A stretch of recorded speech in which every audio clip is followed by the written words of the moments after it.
अपनी बात रखे निर्मल चौधरी जोरदार कतल दोनों स्वागत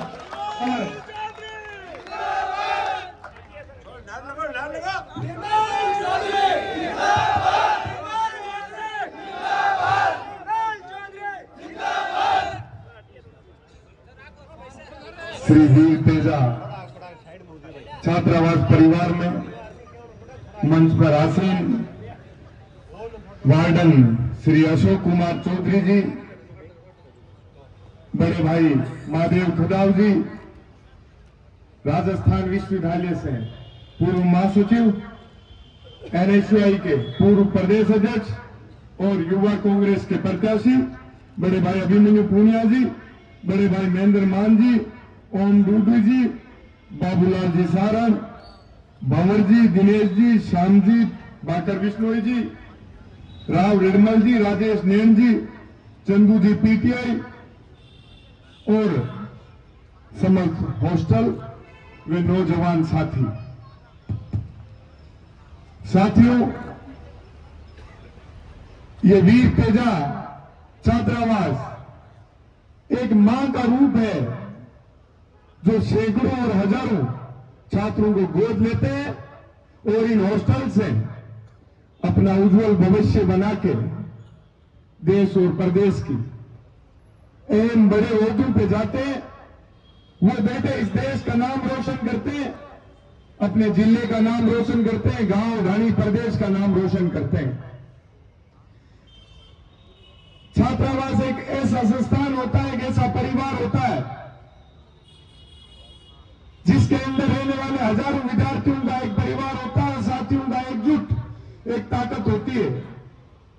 जहां भी जाओगे, जिस भी जगह जाओगे, सोचो कई सालों का ये परिवार बसा हुआ है, कई सालों का जो एक मजबूत ताकत के रूप में उभर के एक आशीर्वाद के रूप में मिलता है।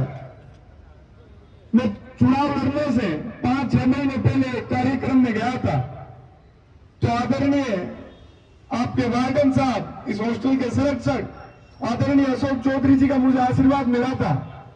इन्होंने कहा, बेटा मेरा तेरे ऊपर पूरा आशीर्वाद है, मेरे साथ साथ पूरे वीर तेजा छात्रावास पूरे परिवार का तेरे ऊपर आशीर्वाद रहेगा। तू अध्यक्ष बन के लौटना वापस आशीर्वाद लेने के लिए। जब मेरा चुनाव का समय था, संघर्षशील समय था, कठिन समय था, उस समय आपके हॉस्टल के कई बड़े भाइयों ने मुझे आके आशीर्वाद दिया। उस संघर्ष के समय में मजबूती थी। बड़े भाई महादेव जी खदाव, महेंद्र जी मान, जब ये लोग आए मेरे बुरे समय में मेरे साथ खड़े रहे, मैंने उस दिन ठान लिया था कि आपके इस तेजा छात्रावास परिवार का मैं जीवन पर्यंत ऋणी रहूंगा। जहां भी मुझे मौका मिलेगा मैं आप लोगों के अधिकारों की, हकों की लड़ाई मजबूती से लड़ने का प्रयास करूंगा। यह आज का दिन मेरे लिए सौभाग्य का दिन इसलिए भी है कि करनाल के अंदर सत्यवादी वीर तेजा जी महाराज का आशीर्वाद लेने के लिए जब मैं मंदिर के प्रांगण में पहुंचा था, तो मुझे एक ताकत सी आई थी, एक एनर्जी मिली थी कि मैं और दोगुनी ताकत से दौड़ूंगा और प्रदेश के युवा साथियों की आवाज को बुलंद करने का प्रयास करूंगा। जिस प्रकार से मैं आपके इस छात्रावास परिवार के अंदर घुसा और मुझे सामने दिखाई दिया श्री वीर तेजा छात्रावास, तो वही ताकत मुझे यहां आके भी उसी प्रकार से महसूस हुई। मेरा ब्लड प्रेशर बढ़ गया, एक अलग सी ताकत मिलती है। संगठित परिवारों में जब जाते, वार्डन साहब कह रहे थे मुझे दुख होता है कि आप जोधपुर नहीं जीत पाते हो। वार्डन साहब मैं आपको बताना चाहता हूं, धीरे धीरे आपका तेजा छात्रावास, आपका तेजा परिवार पूरे देश के अंदर आपके छात्रावास का, इस परिवार का नाम रोशन करेगा और इस वीर तेजा परिवार का झंडा गाड़ेंगे हर जगह। लेकिन उसके लिए अपने को संगठित रहना, मजबूती से रहना, एक मंच पे रहना, एक साथ रहना है। अपन इतने कमजोर लोग नहीं है जो जाति समाज धर्म के ऊपर वोट मांगे और जाति समाज में राजनीति करें। ये तेजा, ये श्री वीर तेजा नाम उस नाम से लिया हुआ है जो हजारों साल पहले सर्व समाज की रक्षा करते हुए, सर्व समाज की लड़ाई को मजबूती से लड़ते हुए अपने आप की बलिदानी दे दी थी। तो अपन लोगों को उस बलिदानी के लिए तैयार रहना है कि जिस देवता को अपन पूछते उस देवता के बारे में अपने को पढ़ना भी चाहिए कि अपने लोक देवता ने ऐसा क्या कार्य किया था कि अपन सब लोग आज उनकी पूजा कर रहे हैं, उनके नाम के हर जगह मंदिर बना रहे हैं। तो अपने अंदर ताकत होनी चाहिए सर्व समाज के हितों की और उनके हकों की लड़ाई लड़ने की, उनकी रक्षा करने की। अपने को आज जरूरत है तो अपनी ताकत और अधिकारों के बारे में जानने की ताकत है, जरूरत है कि अपन कितने ताकतवर है, अपने अधिकार कितने हैं। अपने को गांव ढाणियों से, कमजोर वर्ग से जो लोग आते हैं उनको एक ऐसा मंच देना है कि वो अपने माता पिता के सपने पूरे कर पाए, समाज की उस उम्मीद पे खरे उतर पाए। क्योंकि पीड़ित और शोषित वर्ग के लोगों को अपन आगे बढ़ाएंगे तो सोचिए उनकी कितनी पीढ़ियां अपन लोगों को आशीर्वाद देगी, दुआएं देगी।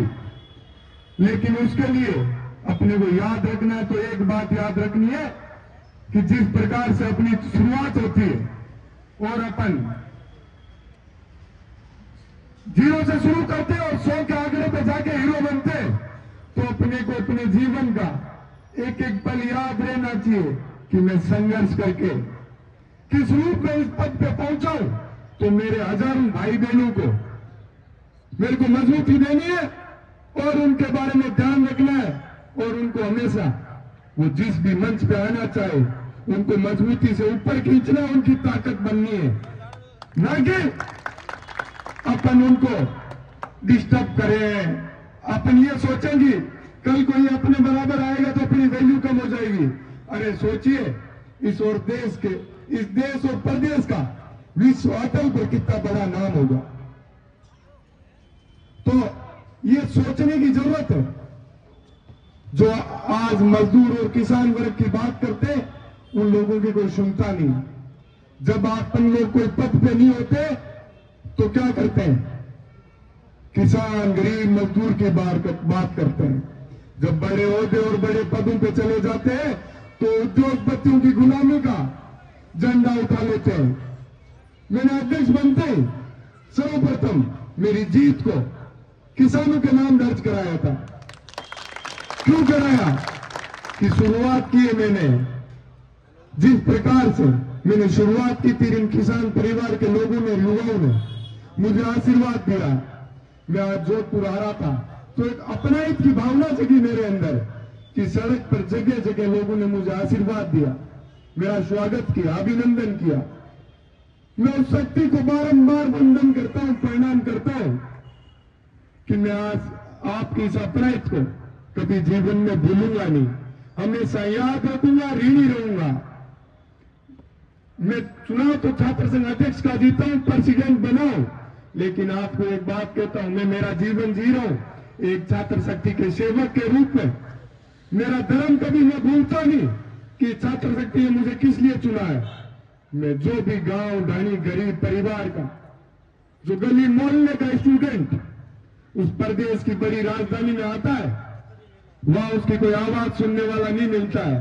वहां मैं उसको बड़ा मंच देता हूं, उसकी आवाज बुलंद करने का कार्य करता हूं कि मेरे से कोई भी, मेरी टीम से मेरे से कोई समस्या लेके कोई स्टूडेंट आया हो और वो यदि असंतुष्ट होकर चला गया तो मैं कई का अध्यक्ष, मुझे अध्यक्ष रहने का मेरा धर्म ही नहीं है। मुझे छात्र शक्ति ने चुना किस लिए?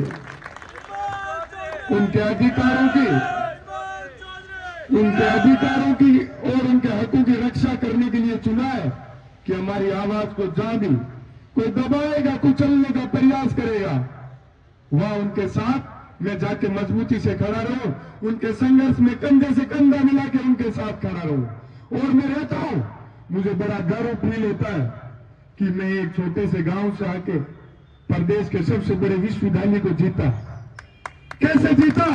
आप सब लोगों ने आशीर्वाद रखा, संपूर्ण किसान कौम ने मेरे को जहां भी मैं कमजोर पड़ता हूं तो आप लोग आके मेरे को मेरे हौसलों को मजबूती देने का प्रयास करते हो, तो मैं हमेशा जीवन में आपको कभी कमजोर नहीं पड़ने दूंगा, आपकी कभी आवाज को कमजोर नहीं पड़ने दूंगा। साथियों, मैंने इतनी बड़ी जीत दर्ज की बिना किसी संगठन के, बिना किसी बड़ी पावर के। वो किस आधार पे? आप सब लोगों की दुआओं और आशीर्वाद से। तो उसको मैं कभी भूल नहीं सकता कि आज मुझे बड़ा आप लोगों ने नाम दे दिया। वो नाम मैं हमेशा याद रखता हूं कि आप लोगों का दिया हुआ आशीर्वाद है। यदि मैं न्याय के रास्ते को छोड़ दूंगा, इंसानियत का धर्म भूल जाऊंगा, तो जिस प्रकार से आप लोगों ने आशीर्वाद दिया, आप लोग आशीर्वाद छीन भी लोगे। क्योंकि आपने देखा होगा कई लोग एमएलए बनते हैं, दोबारा एमपी एमएलए नहीं बन पाते हैं, क्योंकि ये जनता उनको अपना सेवक का रूप देके चुनती है और वो राजा बन जाते हैं। वो भूल जाते हैं कि हम लोग इस जनता के सेवक हैं। मैं जब चूरू, जयपुर से चूरू को छात्र संघ कन्या महाविद्यालय का उद्घाटन करने के लिए गया, वहां से लेकर आपकी जोधपुर की धरती सूर्य नगरी तक में पहुंचा, तो युवाओं ने, अभी प्रदेश में एक चुनाव चल रहे युवा कांग्रेस के, तो युवा शक्ति मेरे से एक बात कह रही थी कि राजस्थान के सब युवाओं के लाडले एनएसयूआई के पूर्व प्रदेश अध्यक्ष, जो कि उस पद पे रहते हुए हमेशा, चाहे आप उठा के देख लेना, चाहे प्रदेश महासचिव हो, प्रदेश सचिव हो, आपके गांव ढाणी गली मोहल्ले से पिछले कई सालों में नहीं बने होंगे उतने भाई अभिमन्यु जी के कार्यकाल के अंदर इन्होंने बनाए कि मैं गांव ढाणी से जो लोग आते हैं उनको एक मंच दूंगा। क्योंकि मैं भी एक किसान परिवार से आया था और इस छात्र शक्ति ने मुझे एक मंच उपलब्ध कराया था। तो मुझे कह रहे थे कि अध्यक्ष जी, इनको मदद करनी है अपन सब लोगों को। तो मेरे को बड़ी खुशी हो रही थी, क्योंकि चुनाव के अंदर इन्होंने मेरी मजबूती से मदद की थी। मैंने कहा मैं तो वैसे भी हमेशा एहसान को याद रखता हूं, भरोसे को जिंदा रखता हूं, तो मैं तो मजबूती से इनके साथ हमेशा खड़ा रहूंगा। तो लाडनू से विधायक मुकेश जी भाकर, उनके पास में रुका था, तो उनसे कह रहा था युवा शक्ति ये बात कह रही है। तो उन्होंने एक बात कही थी कि निर्मल जो इनके लिए मजबूती से इनकी आवाज को बुलंद करेगा, इनके साथ हमेशा जो खड़ा रहेगा, उसको ये युवा शक्ति कभी भूल नहीं सकती। किसी के बनाने से कोई नहीं बनता है। ये जनता बहुत समझदार है, हमेशा याद रखती है कि कौन पद पे आने के बाद उसकी गरिमा, पद की गरिमा को बनाए रखता है और युवा शक्ति को हमेशा मजबूती के रास्ते पे लेके जाता है। तो मैं तो कहता हूं कि ये युवा शक्ति बड़ी जागृत है। ये किसी के कहने पे और बेखाने से वोट नहीं देती है, ये बड़ा सोच समझ के किसी व्यक्ति को मंच उपलब्ध कराती है। तो ये बड़ा उदाहरण बनेगा। इस प्रकार के लोग यदि बड़े मंच उठाएंगे तो ये एक बड़ा उदाहरण राजस्थान के अंदर आएगा। आज देखिए आप लोग, राजनीति के अंदर बड़े मंचों पे ज्यादातर कौन लोग बैठे हैं? जो आम परिवार से निकल के राजनीति के अंदर शुरुआत की थी। पहले जो रानी की कोख से पैदा होता था वही राजा बनता था। अब जनता जिसको आशीर्वाद देती है, उसको अधिकार देती है, वो एमपी और एमएलए बनके आप लोगों की सेवा में हाजिर रहते हैं। तो युवा शक्ति से मैं गुजारिश करना चाहूंगा कि अपन लोगों को बड़ा सोच समझ के ये राजनीतिक मंच लोगों को देना चाहिए। नहीं तो अपन अपने साथ जो आज जो हल्का फुल्का हर जगह कई जगह अन्याय होता है, उसका सामना जीवन में नहीं करना पड़े। जब अपन अपनी भावनाओं को समझने वाले व्यक्तियों को आगे लाएंगे, अपनी आवाज को मजबूती देने वाले लोगों को मंच पे लाएंगे, तो ये तय बात है, ये तय बात है कि अपन लोग कभी कहीं कमजोर नहीं पड़ेंगे। तो साथियों, इसी के साथ मैं अपनी वाणी को विराम दूंगा और जो आपने इतना प्यार प्रेम आशीर्वाद दिया उसका मैं हमेशा ऋणी रहूंगा। बोलिए वीर तेजाजी महाराज की, वीर तेजा छात्रावास, वीर तेजा छात्रावास, किसान कौन, मजदूर कौन, इस प्रदेश और देश के अंदर सबसे ज्यादा मेहनत करने वाले जवान, किसान और मजदूर लोग हैं। उनको हमेशा अपने को याद रखना है और उनकी मान सम्मान की लड़ाई अपने को हमेशा मजबूती से लड़नी है। बहुत बहुत धन्यवाद आप सभी का। मैं बड़े भाई महादेव खदाव जी का और धन्यवाद करूंगा कि आपने मेरे को संघर्ष के समय भी खूब प्यार दिया और जब मैं अध्यक्ष बन गया उसके बाद भी खूब आशीर्वाद और प्यार दे रहे हो। इसी के साथ आप सभी का बहुत बहुत धन्यवाद। जय हिंद, जय भारत। धन्यवाद। 5 मिनट बैठे रहे, थोड़ा सा कार्यक्रम हो रहा है।